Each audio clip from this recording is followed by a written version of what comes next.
ओम शांति। तो आज हमारी भट्टी का दिन है 71 और मुरली है 1 अप्रैल 1982 की, है ना।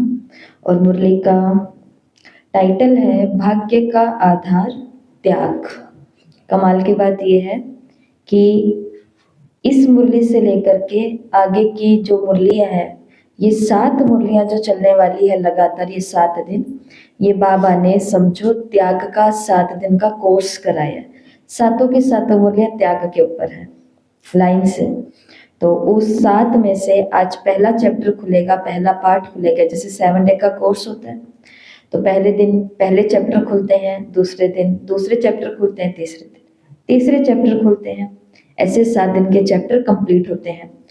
तो बाबा बैक टू बैक आए हैं, हर एक दिन के बाद बाबा आ रहे हैं।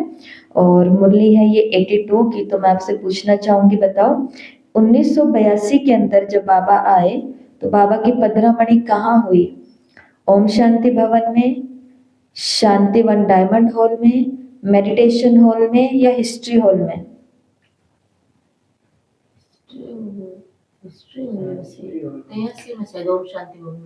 ओम शांति भवन से पहले बाबा कहाँ आते थे? मेडिटेशन हॉल में। तो बाबा कहाँ आए हुए हैं? मेडिटेशन हॉल में आए हुए हैं। ये वही है जो ऊपर सीढ़ियों पे दिखाई देता है। फूल लगे हुए हैं पिंक कलर के। बाबा का रूम और बाबा की कुटिया के बीच में ऊपर जाके, तो वहां पर बाबा आए हैं। और देखो वहां पर बाबा ने आकर के थोड़े थोड़े दिनों के भीतर ही, अंतराल में ही त्याग के 7 दिन का कोर्स करा दिया। तो आज पहले बात पर आएंगे जिसमें बाबा ने कहा है कि भाग्य का आधार है त्याग। हम सभी ने, आप सभी ने आदि शंकराचार्य का नाम सुना है। आदि शंकराचार्य ने, उन्होंने बहुत सारे सूत्र दिए, बुक्स सभी को दी, जो उनके शिक्षाएं थे वो सभी लिखी गई। अच्छा, उन्होंने एक पुस्तक बनाई जो थी ब्रह्म सूत्र, ब्रह्मलोक के बारे में, भगवान के बारे में जिसमें बताया हुआ है। तो ब्रह्म सूत्र, उसकी एक टीका बनाई गई। जैसे एक होती है पुस्तक और एक होती है पुस्तिका, तो उसकी एक टीका बनाई गई। तो उस टीका का नाम था भामती, भामती टीका, जिसको बनाने वाले थे वर्चस्वी मिश्रा। कब? 19वीं और 10वीं सदी की ये बात है। 19वीं 10वीं सदी के अंदर वर्चस्व मिश्रा नाम के एक व्यक्ति हुए हैं, और जो कि बाल्यकाल से ही, जिनके अंदर भगवान की भक्ति, भगवान की प्राप्ति और अध्यात्म मार्ग, योगी जीवन, पवित्र जीवन, इसके लिए बहुत ऊंचे ऊंचे ख्याल ख्वाब थे कि मुझे ये जीवन किस नशे के अंदर बिताना है, भगवत प्राप्ति में, भगवान की भक्ति में। लेकिन जैसे जैसे वो बड़े होने लगते हैं तो उनके पिताजी उनको बोलते हैं कि तुम्हारी शादी करानी है। देखो, जब इंसान के दिमाग में कोई बात घूम रही होती है तो उसको सुनाई भी क्या देती है? वही बात सुनाई देती है। उनके दिमाग के अंदर घूम रहा था भगवान, भक्ति, पुस्तक, लेखन, किताबें, साधना, ये सब घूम रहा था। और पिताजी ने आगे से बोला कि अब तुम्हारी शादी करानी है। उन्होंने बोला कि हाँ, क्योंकि उनको सुनाई दिया कि अब तुम्हें अपने जीवन को साधना पर लेकर के जाना है। उन्होंने बोला हाँ। फिर बाद में तो पिताजी ने सुना कि बच्चे ने शादी के लिए हाँ कर दिया है, तो पिताजी शादी की तैयारियां करने लगे। तैयारियों के बीच में, तैयारियां आज के जैसी तैयारियां तो नहीं होती होगी, ये 19वीं 10वीं सदी की बात हो रही है। तो तैयारियां जो भी थोड़ी बहुत करनी थी, एक घोड़ा लाया गया था तो वो वहां बांधा हुआ था। तो उन्होंने पूछा वर्चस्व मिश्रा ने कि ये यहाँ पे क्यों बांधा हुआ है ये जानवर को? तो उन्होंने बोला तुम्हारी शादी है ना, ये इसलिए बांधा हुआ है। वो कहते मेरी शादी है? कहते कि हाँ। और उसी दिन, वो शादी का ही दिन होता है, तो उस दिन उनको तैयार करके बिठा करके और ले जाते हैं। शादी भी हो जाती है, एक स्त्री भी आ जाती है उनके पास में, पर उनको पता ही नहीं चलता कि मेरी शादी भी हुई है, क्योंकि उनके दिल, दिमाग, बुद्धि के अंदर बार बार एक ही बात घूम रही होती है कि और ज्यादा मुझे क्या करना है, और ज्यादा मुझे क्या करना है।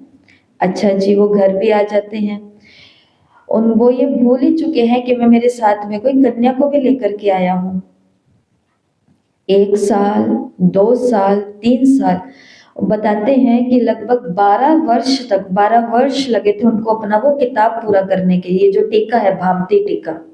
इस टीका को कंप्लीट करने के लिए, जिसके अंदर ब्रह्म सूत्र के सारे, शंकराचार्य के सारे पॉइंट्स थे, तो वो कंप्लीट करने में 12 वर्ष लगे। अब इन 12 वर्षों के अंदर जो स्त्री इनके पास आई थी, वो रोज भोजन की थाली भी रख के जाती थी, वो रोज पुष्प भी रख करके जाती थी, और वो रोज दिया भी जगा करके जाती थी। लेकिन इन्हों को नहीं पता कि भोजन की थाली आती तो है पर रखता कौन है, दिया जलता तो है परंतु जलाता कौन है, पुष्प होते तो है परंतु पुष्प तोड़ करके लाता कौन है, कुछ भी नहीं।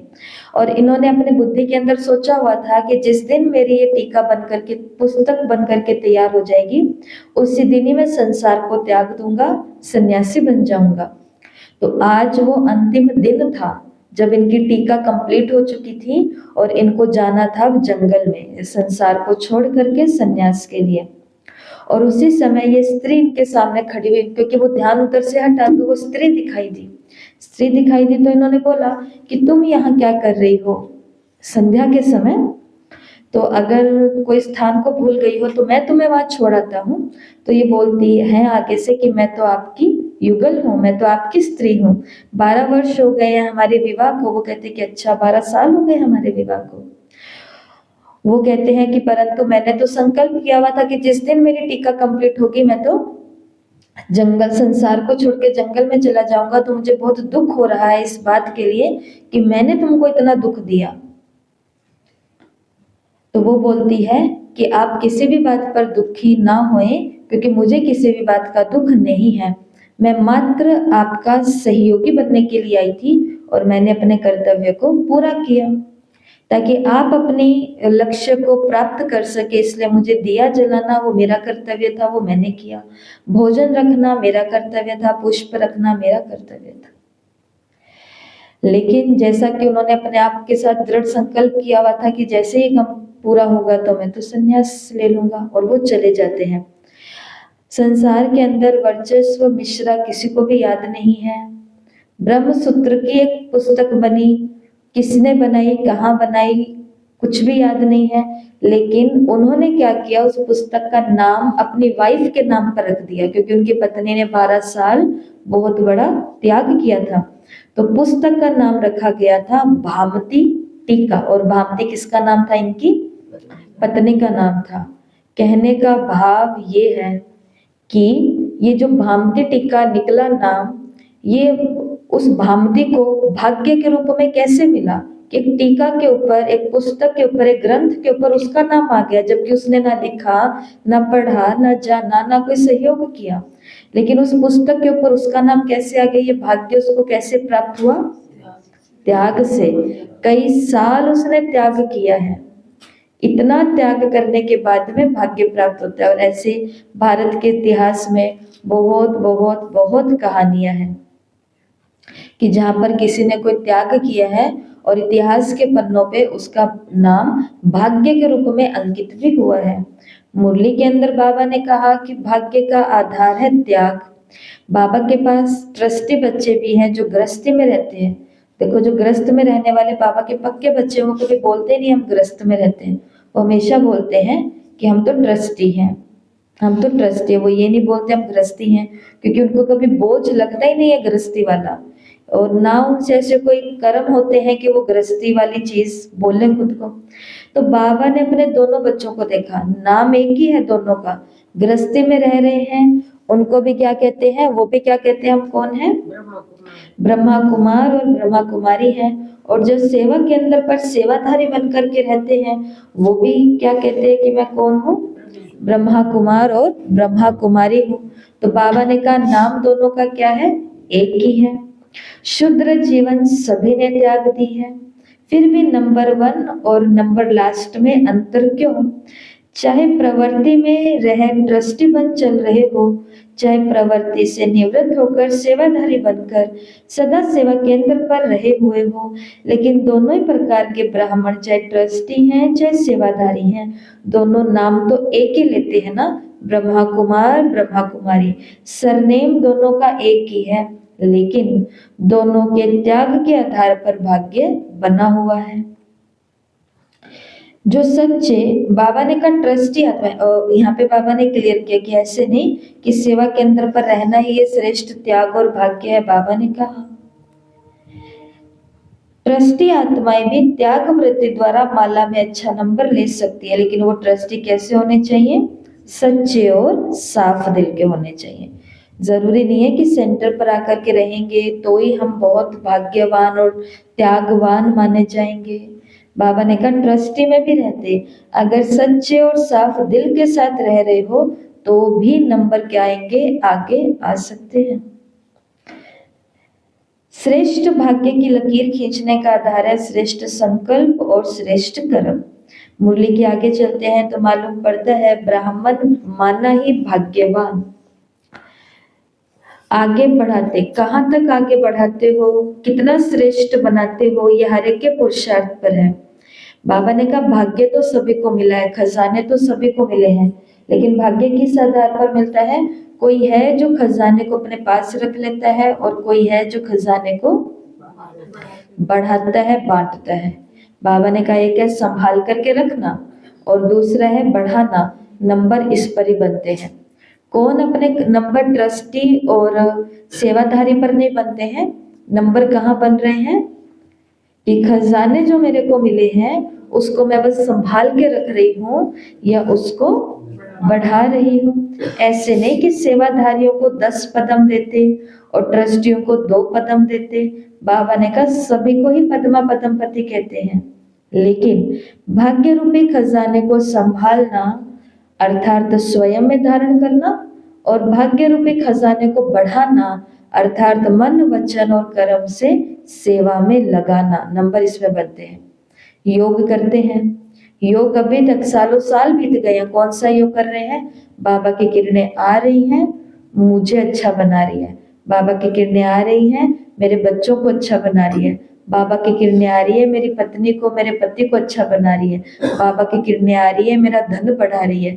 बाबा की किरणें आ रही है, मेरा शरीर स्वस्थ कर रही है। ये करना ही है, लेकिन इसे बोलेंगे संभाल के रखना, मतलब स्वयं में धारण कर लिया भाग्य को, अपने तक तो लाया, भगवान का अनुभव किया, कम बात है क्या? लेकिन बाबा ने कहा नंबर जो 1 बनते हैं, आगे की तरफ नंबर आते हैं, वो तब आते हैं जब हम खजाने को बढ़ाना भी जानते हैं मनसा से कि बाबा जो सुख मेरे को अनुभव हो रहा है ये सुख सभी तक जा रहा है। जो टेंशन बाबा मेरे पास आई है, इस टेंशन से ग्रसित है संसार में जितने भी लोग हैं उनको इससे मुक्ति मिल रही है। इसे कहते हैं बांटना अर्थात सेवा में लगाना। अभी मुरली को ध्यान से सुनेंगे, बाबा ने 2-3 प्रकार के उदाहरण दिए हैं। पहला उदाहरण बाबा ने शक्ति का दिया है। ज्ञान गुण और शक्तियों खजानों में कहाँ तक हम संभालते हैं और कहाँ बढ़ाते हैं, वो पॉइंट्स हैं। तो पहला है शक्ति। बाबा ने मुरली के अंदर बोला कि सहन शक्ति को तो धारण किया। क्या किया? सहन शक्ति को तो धारण किया, लेकिन दूसरी शक्ति को धारण नहीं किया और वो है समाने की शक्ति। तो सहन तो कर लिया लेकिन समाया नहीं, तो अब क्या करेंगे? और अब सबको जा जा करके बताएंगे कि मैंने इतना सहन किया, मैंने इतना सहन किया, मैंने इतना सहन किया। बाबा ने कहा सहन तो किया, लेकिन सहन करने के बाद अगर समाया नहीं, समाने की शक्ति को यूज नहीं किया तो क्या किया? यहाँ वहाँ वर्णन होगा और इसने ये किया, मैंने ये किया, तो ये सहन किया। बाबा ने कहा कमाल तो किया पर कमाल के साथ धमाल भी कर दिया। इसके लिए हर चीज का मौका होता है। ये जीवन में सब, ये लाइफ है, सबको सबको सिखाती है। धमाल करते करते ही हम कमाल वाली लिस्ट में आते हैं। तो बाबा ने कहा इसके लिए सहन तो करो, लेकिन सहन करने के बाद उसको संभालो। एक समय ऐसा आएगा जब आपको बोलना भी नहीं पड़ेगा, आपके बिहाव से ये प्रकृति बोलेगी, ये संसार बोलेगा, ये समय बोलेगा कि इसने सहन किया तो ये सहनशाह बन गया। मतलब एक व्यक्ति बता रहे हैं कि मेरे जीवन में 3-4 लोग थे जो बहुत बुरी तरीके से मेरे पीछे पड़ गए। मतलब जिन्होंने ठान लिया कि इसको जीने तो नहीं देना, इसकी शांति भंग करनी है, इसका आराम भंग करना है, इसके सारे कार्य बंद करने हैं। मतलब रात दिन पीछे पड़ गए, सुकून सारा का सारा खींच लिया, छीन लिया। समय बीता, समय ऐसा आया जहां पर मैं उनसे ज्यादा ताकतवर बन गई। ताकत तब भी इतनी थी कि फट से हम कुछ कर सकते थे, ताकत आज भी इतनी कि फट से कुछ कर सकते हैं, लेकिन फिर रुके, सोचा। और क्या सोचा कि अगर उनके ही जैसा जाकर के कर दिया तो फिर मेरी आत्मा को मैं क्या जवाब दूं कि भाई उनके ही जैसा कर दिया तो फिर उनमें और मेरे में क्या ही भेद रहा। इसलिए बाबा ने कहा बच्चे कमाल तो करते हैं सहनशीलता का गुण धारण करके, लेकिन यहाँ वहां वर्णन करके उसका धमाल भी कर देते हैं। और सोचने का विषय है कि जब ये हम कमाल और धमाल के काम में बिजी होते हैं, उस समय जो बाबा के बच्चे अभी तक बने भी नहीं हैं या कच्चे कच्चे हैं, उनका हम क्या कर देते हैं, सर्वनाश कर देते हैं। वो अंदर ही अंदर पक्के हो जाते हैं कि कहाँ भी जाऊं परंतु यहाँ नहीं जाऊं। तो बाबा ने कहा प्रॉपर्टी को संभालना और प्रॉपर्टी को बढ़ाना यहाँ पर होता है। दूसरा क्या होता है, वर्णन करने से क्या होता है, एक तो देह अभिमान और दूसरा पर चिंतन, दोनों ही स्वरूप कर्म में आ जाते हैं। इसलिए एक गुण को धारण किया और दूसरा नहीं किया तो इसे धारणा स्वरूप नहीं बोलेंगे। बाबा ने कहा तुमको क्या बनना है, गुण मूर्त बनना है, धारणा मूर्त बनना है, क्योंकि हमारे अंदर गुण भी बहुत आ गए हैं, धारणा भी बहुत आ गई है, लेकिन अब इसका क्या बनना है, हमको जीता जागता स्वरूप बनना है। आ रहा है समझ बाबा क्या कह रहे हैं। और बाबा ने कहा इसी के कारण क्या होता है, मिले हुए खजाने सदा धारण नहीं कर सकते, संभाल नहीं सकते। तो जो चीज संभाल नहीं सकते फिर उसको क्या कर देते हो, गवा देते हो, गवा दिया। कोई संभालता है, कोई गवाता है, नंबर तो होते हैं ना। अभी अगली पॉइंट है सेवा में लगाना। बाबा ने कहा सेवा तो सभी करते हैं, लेकिन कोई है जो दिल से सेवा करते, कोई है जो लगन से करते और कोई है जो दिमाग से करते। सेवाधारी बनकर के सेवा करना, इन सभी में अंतर पड़ जाता है। दिमाग तेज है, पॉइंट्स बहुत हैं, उसके आधार पर सेवा करना और सच्चे दिल से सेवा करना, इसमें रात दिन का अंतर है। बहुत यहाँ पर पावरफुल स्टेटमेंट बाबा ने दी है, ध्यान से सुन लेना। दिल से सेवा करने वाला दिलाराम का बनाएगा। जो दिल से सेवा करेंगे ना दूसरों की, वो दूसरों को किसका बना देगा, दिलाराम का बना देगा। और ये हमने अपने जीवन में देखा कि आत्माएं बहुत चीजों में टूटी, लेकिन जिन जिन को बाबा का परिचय दिया था वो एक चीज में आज तक पक्की है, और वो है बाबा। बाबा को उन्होंने इतने तकड़े तरीके से संभाला है, पकड़ा है, जाना है कि उसे सब कुछ छूट रहा है, लेकिन उनसे बहुत लगन नहीं छूट रही है। कारण सोचते हैं तो बाबा का आज की मुरली का ये महावाक्य याद आया। ये कोई महिमा या अभिमान वाली बात नहीं है, एक चेकिंग की बात है कि हाँ पाथ तो मेरा बिल्कुल राइट है, और इस पाथ को मुझे और मार्ग को और भी ज्यादा मुझे ऊंचा लेकर के जाना है। इस बात को सभी अपने पास लिख करके करना, लिख करके रखना कि जो दिल से सेवा करते हैं वो सभी को किसका बना देते हैं, दिलाराम का बना देते हैं। और जो दिमाग से सेवा करते हैं, जो दिमाग से सेवा करते हैं वो सिर्फ बोलना और बुलवाना ही सिखाते हैं। ज्ञान बुलवाना और ज्ञान बोलना ये सिखाएंगे। जो कहाँ से सेवा करेंगे, दिमाग से। इसलिए अपन को देखना है, जो दिल वाले होंगे वो हमेशा मनन करेंगे ज्ञान का, और जो दिमाग वाले होंगे वो हमेशा वर्णन करेंगे ज्ञान का। लोग आते हैं और कहते हैं कि अरे आपका तो ये, आपका तो ये, आपका तो ये, हम भी ये करते हैं, हम भी ये करते हैं, हम भी ये। फिर उनसे हल्का सा बताऊंगी, नहीं स्पष्ट, नहीं तो मालूम पड़ जाएगा ना, लेकिन हल्का सा उनसे पहले पहले धारणा पूछ लेते हैं कि फिर आप ये करते हो, तो कहते हैं कि नहीं नहीं नहीं, ये कहाँ पर, अभी तो ये है, ये है, ये है। फिर दूसरा पूछते हैं फिर आप ये करते हो, नहीं नहीं नहीं, ये भी कहाँ, ये भी कहाँ, ये भी कहाँ। फिर ये करते हो, ये करते हो, ये करते हो, कुछ नहीं कर रहे हैं, जीरो। धारणा जो बाबा की श्रीमत है ना, वो एक भी धारण नहीं की हुई है। अमृत वेला मिस है, मुरली क्लास साल में कोई एक दो बारी राखी पर, दिवाली पर, होली तीज त्योहार पर जाते हैं।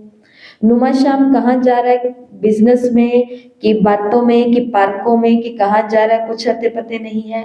और संबंध संपर्क के तो बातें ही क्या करनी, लेकिन जब वो बोलते हैं ना और जब वो चलते हैं, जब वो दिखते हैं, तो कितने लोग आकर्षित हो जाएं ये सोच करके कि बाबा के बच्चे हों तो कैसे हों। तो ये हम औरों को श्राप दे रहे हैं कि वरदान दे रहे हैं कि बाबा के बच्चे हों तो ऐसे। इसलिए आजकल छोटे बच्चों को हम क्या सिखाते हैं कि देखो बच्चों, किसी भी दोस्त को अगर देखो तो ये नहीं बोलना भगवान जी को कि भगवान जी मुझे इनके जैसा बना दो, क्योंकि उस दोस्त के अंदर बहुत सारी टेंशन है तो भगवान जी तुम्हें भी टेंशन वाला बना देंगे। उस दोस्त के अंदर बहुत सारी बुराई है तो भगवान जी तुम्हें भी बुराई वाला बना देंगे। तो अब बच्चों को सिखाया जा रहा है कि थोड़ा सोच समझ करके, क्योंकि बाबा ने कहा ऊपर से तो बोलना, बुलवाना और वर्णन करना ये बहुत ही आम बात है, खास करके और कहीं पर पता नहीं, लेकिन ब्रह्मा कुमारी इस ज्ञान मार्ग के अंदर ये चीज बहुत आसान है, लेकिन मुश्किल है उतनी ही ज्यादा। और वो क्या है, धारणा करना। और ये लोग जो होते हैं वर्णन करने वाले, ये लोग भरपूर मात्रा में टॉर्चर करते हैं किनको, जो धारणा करने वाले हैं। इसके लिए एक होते हैं सेवाधारी और दूसरे होते हैं नामधारी। टाइटल क्या दिया बाबा ने उन्हों को, नामधारी और उन्हों को सेवाधारी। मैं कहाँ हूँ, अपने आप से पूछो मैं कहाँ हूँ, आंखें खोलो पहले तो, और अब अपने आप से पूछो मैं कहाँ हूँ, सेवाधारी हूँ या नामधारी हूँ। सेवाधारी। अपने आप को लाना है बाहर, क्योंकि मुरली अपन के लिए भी पढ़ने वाला अब चीज नहीं रही है, लाइफ को चेंज करने वाली चीज बनती जा रही है हमेशा से। एक है लगन से सेवा करने वाले और दूसरे है ड्यूटी प्रमाण सेवा करने वाले। ड्यूटी समझते हो ना, ड्यूटी किसको कहते हैं कि बस मुझे क्या है ये करने के लिए करूं और निकलूं, ये करूं और जाऊं। और जो सेवा करने वाला को हमने देखा है, जो सेवा करने वाली माताएं बहनें भाई होते हैं, वो एक ड्यूटी के अंदर, हाँ उनको ड्यूटी दी जाती है कि आपको ये करना है, ये आपकी रिस्पॉन्सिबिलिटी है, लेकिन वो उस स्थान को, उन लोगों को, उस सेवा को अपनी सेवा समझते हैं। काम एक ही दिया गया है, लेकिन उनकी नजर सब जगह रहेगी। जहां पे प्रॉब्लम दिखी वो उसको क्या कर देंगे, सेटल कर देंगे। जहां पर कमी दिखी वो उसको क्या कर देंगे, भरपूर कर देंगे। जहां पर कुछ चीज दिखी वो उसको ही प्रॉब्लम से न्यारा कर देंगे। ये होते हैं सेवा करने वाले और वो होते हैं ड्यूटी प्रमाण सेवा करने वाले, मतलब लगन से। लगन वाले हर आत्मा की लगन लगाने के बिना रह नहीं सकेंगे। ड्यूटी वाला तो अपना काम पूरा करता है, जैसे कौन कौन सा काम पूरा करता है, सप्ताह कोर्स करा लेगा, योग शिविर भी करा लेगा, धारणा शिविर भी करा लेगा, मुरली सुनाने तक भी पहुंच जाएगा, पहुंचा लेगा उस आत्मा को। लेकिन आत्मा की लगन लग जाए इतनी जिम्मेवारी अपनी नहीं समझेंगे। कोर्स के ऊपर कोर्स करा लेंगे, लेकिन आत्मा में फोर्स नहीं भर सकेंगे। सोचेंगे मैंने बहुत मेहनत कर ली, लेकिन ये नियम है कि सेवा की लगन वाला ही लगन लगा सकता है। दो बहुत पावरफुल बातें हैं। जो दिल से सेवा करता है वो दिलाराम का बना देगा, जो लगन से सेवा करेगा वो सामने वाले में भी लगन। अब लगन किसकी, लगन है ज्ञान की, लगन है धारणा की, लगन है योग की। मुझे कहो तो सही, योग में बैठने के लिए मैं तो सबसे पहले नाम किसका होगा, उसी का होगा। सेवा के लिए सबसे पहले नाम किसका होगा, उसी का होगा। दान पुण्य के लिए नाम सबसे पहले किसका होगा, उसका ही होगा। किसका, जो लगन लगाने वाला होगा, ऐसा। ठीक है। आगे मुरली के अंदर बाबा ने कहा भाग्य विधाता ने भाग्य तो सबको एक जैसा ही दिया है, जैसा ही बांटा है, लेकिन कोई कमाने वाले हैं और कोई गंवाने वाले हैं, दो प्रकार के। तो मैं कौन, कमाने वाला या गंवाने वाला। गवा तो देते हैं, गवा कैसे देते हैं वो मुरली में बाबा ने पूरा बता दिया। इधर त्याग किया, माना इधर कोई सेवा की, इधर कोई दान दिया, बाहर जाकर के प्रचार कर दिया, मैंने तो ये किया, आपने क्या किया, फिनिश। तो गवाया या पाया, गवाया। क्योंकि सामने वाली आत्मा हो सकती है मैंने इतना सा किया और उसके अंदर इतना करने की इच्छा थी, ठीक है, वो कितना करने वाली थी, इतना करने वाली थी, और मैंने कितना किया, इतना किया, अपने सामर्थ्य अनुसार मैंने इतना किया, वो मेरे लिए इतना ही है, लेकिन मैं तुलना के भेद में बता रही हूँ कि मैंने इतना किया, उन्होंने इतना किया। वो बात मेरे को बाबा तक, अपने तक, या जरूरी है तो निमित आत्मा तक रखनी थी। बाहर जाकर के मैंने उसको बताया, और जैसे मैंने बताया वो जो इतना करने वाली थी वो भी क्या सोचने लग गई कि अरे इतना, हाँ इतना भी तो काफी है। तो ये कमाया या गवाया। इसलिए कभी भी किसी के लिए ये फिक्स मत करो कोई भी चीज कि ये इतना, ये ऐसा, ये वैसा, ये कैसा। बाबा को क्या कहो, एक बहन आए हमारे पास और उन्होंने बहुत अच्छी बात कही। उन्होंने बोला कि दीदी मैं किसी भी आत्मा को देखती हूँ ना, तो मैं उस समय जब वो यहाँ से भोग लेने के लिए आती है तो वो कहती है जब मैं भोग खिलाती हूँ ना बाबा के घर का, तो मैं एक ही बात बोलती हूँ कि जो जो इस भोग का दाना खा रहा है ना वो बाबा का डायरेक्ट बच्चा बन रहा है। जब कोई भगवान का डायरेक्ट बच्चा बनेगा तो वो सब कुछ डायरेक्ट ही करेगा, और कितना करेगा, हर प्रकार से, यहाँ से भी, यहाँ से भी, हर प्रकार से। तो ये मुरली का आज पहला कोर्स है, कल दूसरी मुरली आएगी वो भी त्याग की है, परसों तीसरी मुरली आएगी वो भी त्याग की है। तो जानते जाएंगे कि हम कमाल करने वाले हैं या। आज का होमवर्क, आज का होमवर्क है 25 आध्यात्मिक शब्द हैं जो आज की मुरली में आए हैं, आपके सामने लिखे हुए हैं, आपके ग्रुप में भेज दिए जाएंगे। अपरम अपार लकीर डगमग कमाल धमाल सिकिलते लगन स्वरूप गवा देना प्राप्ति प्रत्यक्ष फल नामधारी खजाना वरदाता भ्रमण वर्णन साधारण विशेष पदम गुणा पर चिंतन सर्व गुण संपन्न नामाचार शुद्र अभिमान और साधक। आपको क्या करना है, ये 25 शब्द हिंदी में लिखे हुए हैं, बस इनके अर्थ आपको इंग्लिश में लिखने हैं, इतना सा काम करना है। अब माताएं कैसे करेंगी, हाँ इसलिए वो जो आपने सुनते ही ये हो गया ना कि ये क्या हो गया, मतलब कि जैसे अच्छा को इंग्लिश में क्या बोलते हैं, गुड, बस वैसे ही साधक को इंग्लिश में क्या बोलते हैं वो लिखना है, वर्णन को इंग्लिश में क्या बोलते हैं वो लिखना है, नामाचार को इंग्लिश में क्या बोलते हैं वो लिखना है। ये करेंगे कैसे, तो उसके लिए एक डिक्शनरी है हिंद खोज नाम की, वो आपके ग्रुप में आज भेजी जाएगी, या फिर बहुत मोबाइल के अंदर आजकल सिस्टम होते हैं ट्रांसलेटर के। जो चाहता है कि मैं मेरे बच्चों को भी ज्ञान में इन्वॉल्व करूं, इस बहाने से वो कर सकते हैं। तो जिनको बहुत अच्छे से मोबाइल चलाना आता है, सुनने वाले हैं सभी, तो वो तो डिक्शनरी में जा, पहली कोशिश तो करना जिनको खुद को जो पता है वो लिख लेना, नहीं तो फिर डिक्शनरी में जाना है, वहां से जाके हिंदी शब्द लिखना है। जिन माताओं को लिखना नहीं आता तो वहां पे वो बोलेगी। अच्छा आपको कोई डिक्शनरी भी नहीं निकालनी है, छोड़ो, गूगल पे तो जाना आता है ना सब। हमारे पास एक बहन आए, यहाँ की नहीं है, वो बाहर की है, बहुत अच्छे पदाधिकारी के घर से है वो, जो भारत की सेना में एक बहुत बड़ा सहयोग दे रहे हैं। तो उनके घर से वो आए और उन्होंने आके बोला कि वो हमेशा आते हैं तो वो अपनी ही बातें करते हैं, परंतु अब की बारी हमारी बातें हुई हैं। ये आपकी क्लासेस, ये कौन रिकॉर्ड करता है, ये कैसे होता है, ये आगे से आगे शॉर्ट्स कौन बनाता है, फिर आप ये कैसे होता है, और ये सारे के सारे लोग करते हैं सारा काम। तो हर एक चीज वो बड़ा चंबे से पूछे, चंबे से, तो उनको बताया गया कि इनको टेलीग्राम लाना सिखाया, टेलीग्राम के अंदर घुसना सिखाया, फोटो भेजना सिखाया, रिकॉर्ड करना सिखाया। जिनको नहीं आता था, जिनको आता वो क्या करेंगे, वो यही हेल्प करेंगे ना, सिखाया, कराया, और करते करते करते करते करते फिर उनको ग्रुप खोल के दिखाया, ये देखो इनका होमवर्क।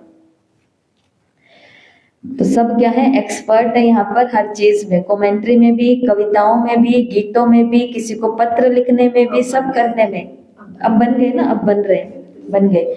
तो फिर ये चीजें शेयर करते हैं तो सामने वाले को क्या मिलता है, मोटिवेशन मिलता है। कमाल की बात है, वो आत्मा डेली अमृत वेला योग को ज्वाइन कर रही है। अब वो उसी दिन उस ग्रुप के अंदर एंटर हो गई। उम्र कोई बहुत बड़ी नहीं है, छोटी उम्र है, छोटे छोटे बच्चे हैं। तो कहने का भाव है सेवा ऐसे तो होती है कि आप कुछ कर रहे हो, आप कितनों को बना रहे हो उस सेवा के अंदर भागीदारी, कितनों को दिलवा रहे हो। मैं नहीं कर सकती, मैं करवा कितनों से सकती हूँ, ये भी एक सोचने का विषय है।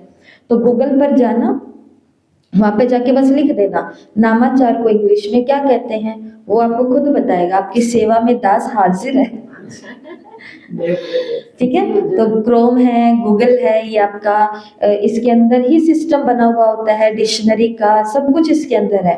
और बच्चों की मदद आप लेना चाहे तो ले सकते हैं। आज का पहला काम है इन आध्यात्मिक 25 शब्दों को इंग्लिश के अंदर लिखना। ये हम काम क्यों करेंगे? 2 चीज के लिए, क्योंकि हम नई भाषा भी सीखेंगे। 25 में से एक शब्द भी याद हो गया तो अच्छी बात है या बुरी है? कमाया क्या गवाया क्या, बात इस पर चल रही है। तो आज एक शब्द भी कमा लिया तो कमाने की लिस्ट में है। दूसरा, जब ये लिखोगे तो मुरली की पॉइंट्स याद आएगी आपको कि बाबा ने कौन सी कमाल करने के लिए कहा है और कौन सी धमाल नहीं करने के लिए कहा है। ऐसी ऐसी बातें हैं।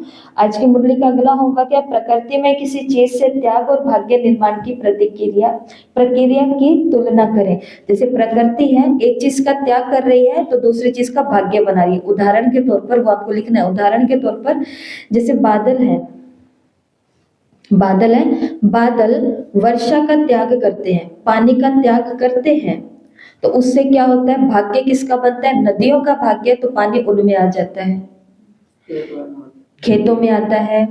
जहाँ सूखा पड़ा हुआ है वहां आता है, तो धरती को भाग्य मिला, नदी को पानी मिला, खेत को भाग्य मिला। तो इसे बोलते हैं प्रकृति की चीज को उठाना है और प्रकृति क्या त्याग कर रही है उसके बदले उसको भाग्य क्या मिल रहा है सबको, तो इसकी तुलना करनी है। हो जाएगा ये होमवर्क।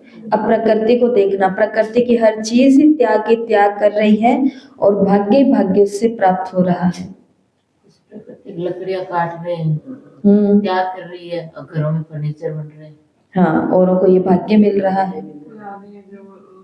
पत्ते झड़ते हैं तो नए उसमें फल फूल सब आते हैं। हाँ, पुराना का त्याग कर रही है तो नया का भाग्य भी प्राप्त कर रही है। और वो पत्ते भी जो पुराने होते हैं धरती पर गिरते हैं वो खाद बन जाते हैं। बीज नीचे अपना अस्तित्व सारा कर देता है तो ऊपर कितना बड़ा वृक्ष। हाँ, बीज ने खुद को छिपा लिया, कितना बड़ा त्याग है, किसी को दिख ही नहीं रहा बीज। तो बीज का त्याग है और भाग्य क्या है? इतना बड़ा सारा वट वृक्ष तैयार हो गया। तो आप इस चीज में माहिर हो गए हैं, तो ये आपको होमवर्क भी आज करना है, बहुत सुंदर तरीके से करना है, जितना अच्छा कर सकते हो उतना अच्छा। और आज का लास्ट और तीसरा होमवर्क है, एक ऐसे पात्र के बारे में लघु कहानी लिखें जो त्याग के माध्यम से महानता को प्राप्त करते हैं। ये आपको कहीं से देखने करनी नहीं है, आपने अपने बाल्यकाल से आज तक की उम्र के अंदर बहुतों का त्याग देखा है। जैसे रानियों का त्याग है जोहर के समय, और जो बिश्नोई परिवार के अंदर वो होके गई है एक महिला, पिछले दिन उनका आया था वो दिन, तो उनका त्याग है कि वो 300 350 लोग पेड़ के लिए कट गए, तो उसका भाग्य संसार को मिल रहा है कि उस दिन पर सभी लोग उसको याद करते हुए पौधारोपण करते हैं, बहुत लंबी मात्रा में, करोड़ों की मात्रा में। तो ऐसा, और वो राजा उदय सिंह की वो जो माँ ने जिनको बचाया था वो कौन थी? दाई माँ थी ना, पन्ना धाय का कितना बड़ा त्याग है, अपने बच्चे का त्याग किया और राज्य को भाग्य दिया। तो ऐसे त्याग की आज कोई ना कोई कहानी आपको लिखनी है जहाँ पे किसी का त्याग दिखाई दे रहा है। हो जाएगा ये काम?